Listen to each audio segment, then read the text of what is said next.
Hello বন্ধুরা, আজকের এই ভিডিওতে আমরা একটি রোমান্টিক ড্রামা মুভির এক্সপ্লেন করতে চলেছি। এই মুভির কাহিনীতে আমরা রে নামের একজন লোককে দেখতে চলেছি, যার খুব তাড়াতাড়ি বিয়ে হতে যাচ্ছিল, কিন্তু ভুল করে তার হাতে একটি খুন হয়ে যায়। আর রে যে মানুষটিকে মেরেছিল সে ছিল এক ভীষণ বড় লোকের ছেলে, তাই সে টাকার জোরে রেকে অনেক বছরের জন্য জেলের ভিতরে ঢুকিয়ে দেয়। আর এখন রের শাস্তি তার গার্লফ্রেন্ডকেও ভোগ করতে হয়। আর সেই গার্লফ্রেন্ডের সঙ্গে ওই বড় লোকটা কি করে সেটা আমরা এই ভিডিওতে সামনে দেখতে চলেছি। তাহলে চলুন শুরু করা যাক। মুভির শুরুতেই আমরা রেকে দেখতে পাই, যে একজন আর্মি অফিসার ছিল। সে ছুটিতে তার গার্লফ্রেন্ড ক্যালির সঙ্গে দেখা করতে আসে। অন্যদিকে আমরা কেলিকে দেখি যে পার্কে বসেছিল। ঠিক তখন তার পেছন থেকে রে এসে তাকে সারপ্রাইজ করে দেয়, আর এখানেই সে তাকে বিয়ের জন্য প্রপোজ করে। এটা শুনে ক্যালি খুব খুশি হয়ে যায় আর বিয়ের জন্য তৎক্ষণাৎ হ্যাঁ বলে দেয়। এরপর তারা দুজন বাড়ির দিকে রওনা হয়। যখন তারা গাড়ির কাছে আসে তখন ক্যালির হঠাৎ মনে পড়ে পার্কে বসে যে বইটা পড়ছিল সেটা তো সে ওখানেই ফেলে এসেছে। তাই রে ক্যালিকে গাড়ির পাশে রেখেই সেই বইটা আনতে চলে যায়। ঠিক তখনই কিছু ছেলে এখানে গাড়ি নিয়ে চলে আসে আর ক্যালিকে তারা একা দেখে টিচ করতে শুরু করে দেয়। ঠিক তখনই রেও সেখানে এসে হাজির হয়। রে ছেলেগুলোকে এড়িয়ে নিজের বাড়ি চলে যাওয়ার কথা ভাবে, কিন্তু তাদের মধ্যে একজন ছেলে রের গাড়ির পাশে এসে দাঁড়ায় আর ক্যালির সামনে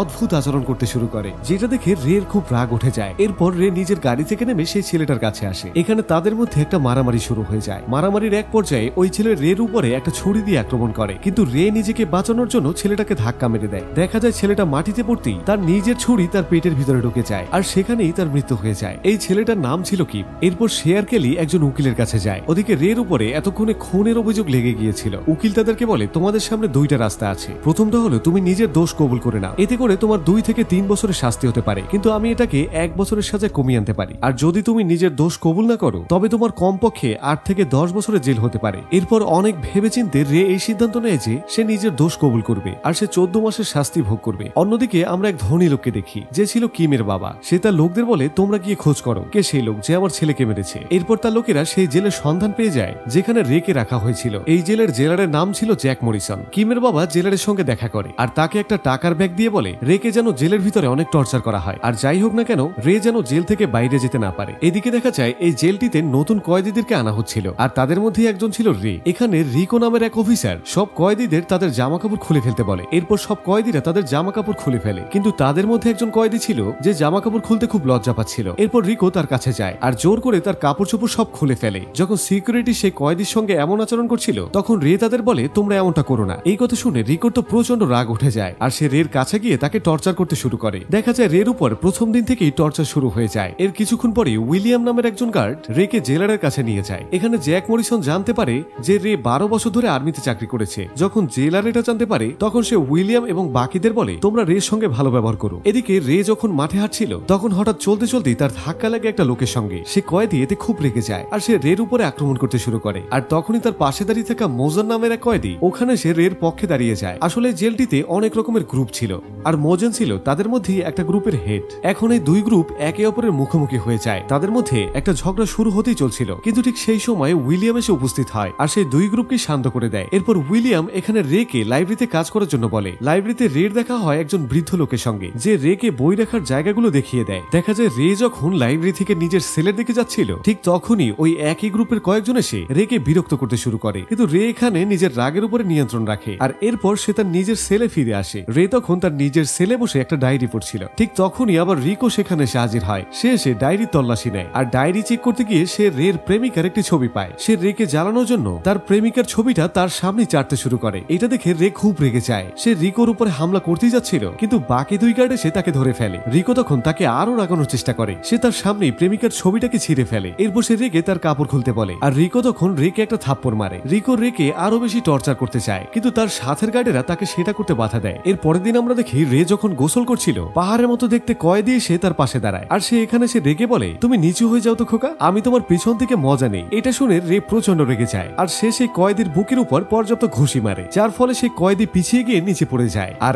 এই খবর জানার পর রিকো তখন আরো প্রচন্ড রেগে যায় আর সে রেকে মারতে মারতে তার সেল পর্যন্ত নিয়ে যায়। রে তখন বলে, আমি নিজের আত্মরক্ষার জন্য তাকে মেরেছি, কিন্তু কেউই তার কথাই শোনে না। এখানে এরকম ঘটনা হতেই থাকে, তুমি স্বাভাবিক থাকো। কিন্তু রে তখন খুব বেশি তর্ক করতে থাকে আর সেই কারণে গার্ডরা তাকে আবার মারতে শুরু করে দেয়। তখন উইলিয়াম এসে বাকি গার্ডদের থামিয়ে দেয় আর সে বাকিদের বলে, যদি তোমরা একে মারতেই থাকো তবে এ তো মারা যাবে। এর কিছুক্ষণ পর আমরা দেখি রে ডেভিডের সঙ্গে মানে সেই লাইব্রেরি বুড়ো লোকটার সঙ্গে লাঞ্চ করছে। এখানে আমরা সেই কয়েদিকেও দেখি যার সঙ্গে আগেই রের ঝামেলা হচ্ছিল। এরপর ডেভিড আর রে লাইব্রেরিতে বইগুলো গুছাচ্ছিল। এখানে ডেভিড রেকে জানায়, আমি কোনোদিনও এই জেল থেকে বেরোতে পারবো না, কারণ আমি 15 বছর আগে আমার ভাইয়ের সঙ্গে মিলে একটা টাকার ভর্তি একটা ট্রাক লুট করেছিলাম, আর সেখানে আমরা 3 জন সিকিউরিটি গার্ড আর একজন পুলিশ অফিসারকে মেরে ফেলি, আর পালানোর সময় আমার ভাই সেখানেই মারা যায়, কিন্তু সেই টাকাগুলো আজ পর্যন্ত কেউ খুঁজে পায়নি। এরপর ডেভিড বলে, শুধু আমি জানি সেই টাকা কোথায় আছে। ডেভিড আর রে এখানেই কথা বলছিল, ঠিক তখনই রিকো এসে হাজির হয়, আর সে রেকে জানায় বাইরে তোমার প্রেমিকা তোমার সঙ্গে দেখা করতে এসেছে। এই কথা শুনে অনেকদিন পর রে প্রথমবারের মতো খুশি হয়, কিন্তু সে খুব অল্প সময়ের জন্যই তার প্রেমিকার সঙ্গে কথা বলতে পারে, কারণ তাদের মাঝে আবার রিকো সেখানে এসে হাজির হয় আর রেকে সেখান থেকে নিয়ে যায়। একবার রে যখন মোজেনের গ্যাং এর সঙ্গে বসে কার্ড খেলছিল, তখন বাইরে এক কয়েদি এক্সারসাইজ করছিল, ঠিক তখনই এক লম্বা কয়েদি এসে সেখানে সেই লোকটিকে মারতে শুরু করে দেয়। ঠিক তখনই রে সেখানে এসে হাজির হয়, আর সে সেই লম্বা কয়েদিকে জোরে জোরে পেটাতে শুরু করে দেয়, কিন্তু তারপর গার্ডরা সেখানে এসে সবাইকে থামিয়ে দেয়। দেখা যায় একবার রে যখন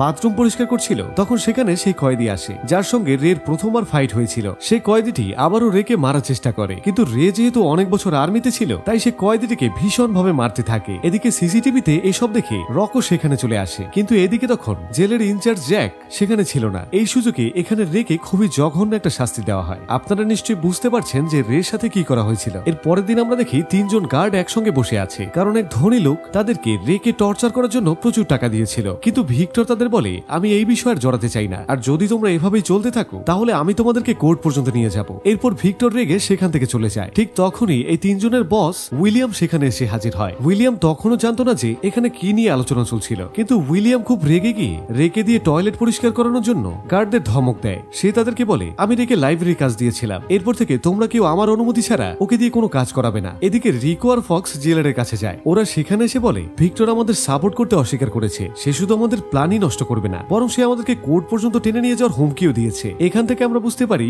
সেই জেলের ইনচার্জ জ্যাক আর এই গার্ডরা সবাই একসাথে মিলেছিল। তখন জ্যাক ওদের দুজনকে বলে, তোমরা ভিক্টরকে মেরে ফেলো আর তাকে পথ থেকে সরিয়ে দাও, আর এই দোষ একটা কয়েদির ঘাড়ে চাপিয়ে দিও। এরপর ফক্স আর রিকো একজন কয়েদির সেলে যায়, আর তার সেল তল্লাশি করতেই ওদের হাতে একটা ছুরি আসে। তারপর ওরা সেই কয়েদিকে নিচে বসিয়ে দেয় আর তাকে দিয়ে মাপ চাওয়ায়। পরের দিন সেই কয়েদি যখন টয়লেট পরিষ্কার করছিল, ঠিক তখনই তার চোখে পড়ে ভিক্টরের মৃতদেহ। দেখা যায় সাথে সাথেই সেখানে ফক্স আর রিকো চলে আসে, আর তারা এই খুনের দায় সেই কয়েদির ঘাড়ে চাপিয়ে দেয়। আসলে এসব কিছুই আগে থেকেই প্ল্যান করা ছিল। অন্যদিকে আমরা দেখি রে আর ডেভিড একসঙ্গে কথা বলছিল। তখন রে ডেভিডকে মোজেন সম্পর্কে জিজ্ঞাসা করে। তখন ডেভিড তাকে বলে, মোজেন খুবই পাওয়ারফুল লোক, সে জেলের ভিতর থেকেই বাইরে ড্রাগসের বিজনেস চালায়, কিন্তু দূরে দাঁড়িয়ে থাকা মোজেনের গ্যাং তাদের এই কথাবার্তা লক্ষ্য করে, আর ওরা সেখানে এসে রেকে বলে, এই জেলের মধ্যে যত গ্যাং আছে তাদের মধ্যে কাউকে বেছে নেওয়ার আগে ভালো করে ভেবে নিও, আর দেখো তুমি না আমাদের শত্রু না হয়ে যাও, কারণ এই জেলে এমন অনেক গ্যাং আছে যারা মোজেনের গ্যাংয়ের শত্রু। পরের দিন ডেভিড আর রে যখন গোসল করছিল, তখন মোজেনের লোকেরা সেখানে চলে আসে, আর ওরা এসে সেই কয়েদিকে ছুরি মারে যে প্রথমে রেকে হ্যারাস করছিল। আর যেহেতু রের সঙ্গে তার শত্রুতা ছিল, তাই এই খুনের দোষ রের উপরে এসে পড়ে। এরপর উপায় না পেয়ে রে সেই গ্যাংটির কাছে যায় আর বলে, দেখো এই খুনটি আমি করিনি, এই খুন করেছে মোজেনের গ্যাং, আর এটা ছিল সেই গ্যাং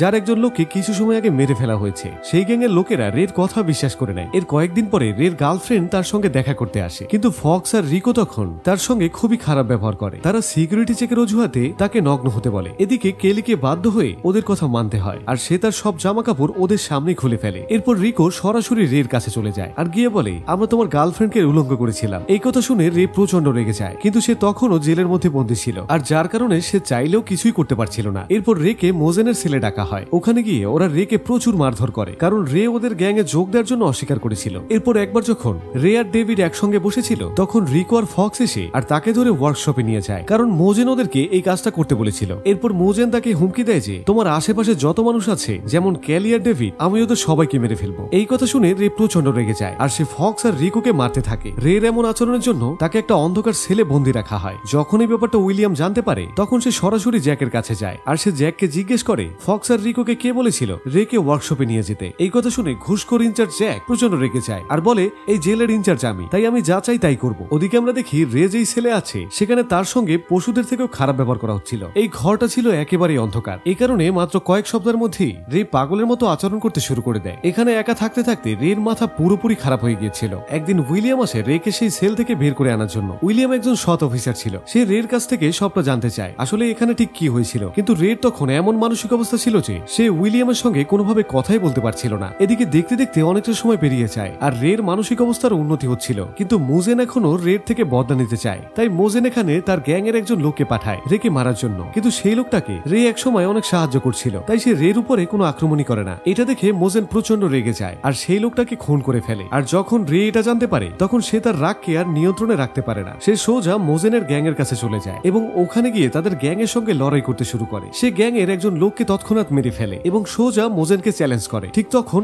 অন্য গ্যাং এর কিছু মেম্বার যারা মোজেনের শত্রু ছিল তারা রের পাশে এসে দাঁড়িয়ে যায়। এদিকে জ্যাক জানালার পাশ থেকে এই সবকিছুই দেখছিল, কিন্তু সে রেকে বা ফক্সকে তাদেরকে থামাতে বলে না, বরং সে বলে ওদেরকে লড়তে দাও। এদিকে রে আর মোজেনের সঙ্গে ফাইট শুরু হয়ে যায়। যেহেতু রে একজন মিলিটারি সোলজার ছিল তাই সে খুব সহজেই মোজেনকে কাবু করে ফেলে। সে মোজেনকে মেরে ফেলতেই যাচ্ছিল, কিন্তু ঠিক তখনই তার চোখ পড়ে ডেভিডের দিকে, যে তাকে ইশারায় বোঝাচ্ছিল যেন সে মোজেনকে না মারে। এরপর সে মোজেনকে ছেড়ে দেয়। এরপর রে সেখান থেকে চলে যেতেই যাচ্ছিল, কিন্তু ঠিক তখনই একটা ছুরি মোজেনের কাছে এসে পড়ে। সে ছুরিটা তুলে নিয়ে রের উপরে আক্রমণ করতে যায়, কিন্তু ডেভিড তখনই রেকে বাঁচাতে সামনে এসে দাঁড়ায়। আর এই সুযোগে অন্য গ্যাংয়ের লিডার এসে মোজেনকে এখানেই মেরে ফেলে। এরপর একজন গার্ড রেকে জ্যাকের রুমে নিয়ে যায়। জ্যাক তাকে জানায় যে তার শাস্তি বাড়িয়ে দেওয়া হয়েছে। এটা শুনে রে ভীষণ রেগে যায়। এরপর রে বলে তোমরা তো টাকার জন্য তোমাদের মাকেও বিক্রি করে দেবে। রের এমন কথা শুনে জ্যাক প্রচন্ড রেগে যায়, আর তাই সে রের সামনে এসে তাকে পুরো সত্যি কথা বলে ফেলে। সে বলে আমাকে কিমের বাবা অনেক টাকা দিয়েছিল যাতে আমি তোমাকে এই জেলে টর্চার করতে পারি, আর তুমি কোনোদিন এই জেল থেকে বের না হতে পারো, আর এই কারণেই আমি তোমার উপরে এত অত্যাচার করি। কিন্তু তখনই রে তার কাছে লুকানো একটা ফোন বের করে ফেলে, আর ওই ফোনে সে উইলিয়ামকে আগে থেকে কল করে রেখেছিল। আর উইলিয়াম বাইরে দাঁড়িয়ে একজন অফিসারের সঙ্গে এই সবকিছু শুনছিল। আর এখন জ্যাকের আসল সত্যিটা সবাই জেনে গিয়েছিল, আর প্রমাণ হিসাবে সেই রেকর্ডিংটা তাদের কাছে ছিল। এরপর উইলিয়াম তার টিম নিয়ে ভেতরে আসে, আর তারা সবাই মিলে জ্যাককে ধরে ফেলে, কারণ এই পুরোটা ছিল উইলিয়াম আর রের একটা ফাঁদ, যাতে জ্যাক পুরোপুরি ফেঁসে গিয়েছিল। জ্যাকের সঙ্গে সঙ্গে রিকো আর ফক্সকেও গ্রেফতার করা হয়। এভাবে সবকিছু শেষ হয়ে যাওয়ার পর সে ডেভিডের কাছে যায়, যার তখন হাসপাতালে চিকিৎসা চলছিল, আর সে তখনও বেঁচে ছিল। রে ডেভিডের কাছে গেলে ডেভিড তখন 15 বছর আগে লুকানো সেই টাকার জায়গাটা বলে দেয়। আর ডেভিড বলে তুমি ওই টাকাগুলো দিয়ে তোমার জীবন করে তুলো, আর ওই টাকার ব্যাগ থেকে একটা ব্যাগ আমার মেয়েকেও দিও, আর অবশ্যই তাকে বলবে আমি তাকে খুব মিস করি। এর অনেকদিন পরে অবশেষে রে আজ মুক্তির দিন ছিল। জেল থেকে বের হওয়ার সময় সে উইলিয়ামের সঙ্গে হাত মেলায়, আর বাইরে তার গার্লফ্রেন্ড দাঁড়িয়ে ছিল। তাকে দেখে রে খুব খুশি হয়ে যায়। আর কয়েকদিন পর আমরা দেখি যে রে ডেভিডের মেয়ের সঙ্গে দেখা করে, আর তাকে টাকায় ভর্তি একটা ব্যাগ দেয়, আর তাকে বলে যে তোমার বাবা তোমাকে খুব মিস করে, তুমি মাঝে মাঝে তোমার বাবার সাথে দেখা করবে। আর এর মাধ্যমেই এই মুভিটা এখানে শেষ হয়ে যায়। তো বন্ধুরা, কথায় আছে যে সত্য সবসময় সত্য, যে নিরপরাধ তাকে বিনা দোষে কখনোই শাস্তি দেওয়া যায় না, কারণ সত্যিটা একদিন না একদিন বাইরে বেরিয়েই আসে। তো বন্ধুরা, মুভিটি কেমন লাগলো কমেন্টে জানাও, আর একটি লাইক দিয়ে চ্যানেলটি সাবস্ক্রাইব করুন। আর যাচ্ছি তবু যাচ্ছি না, দেখা হচ্ছে নতুন কোনো গল্পের সাথে। ততক্ষণ পর্যন্ত ভালো থাকুন, আল্লাহ হাফেজ।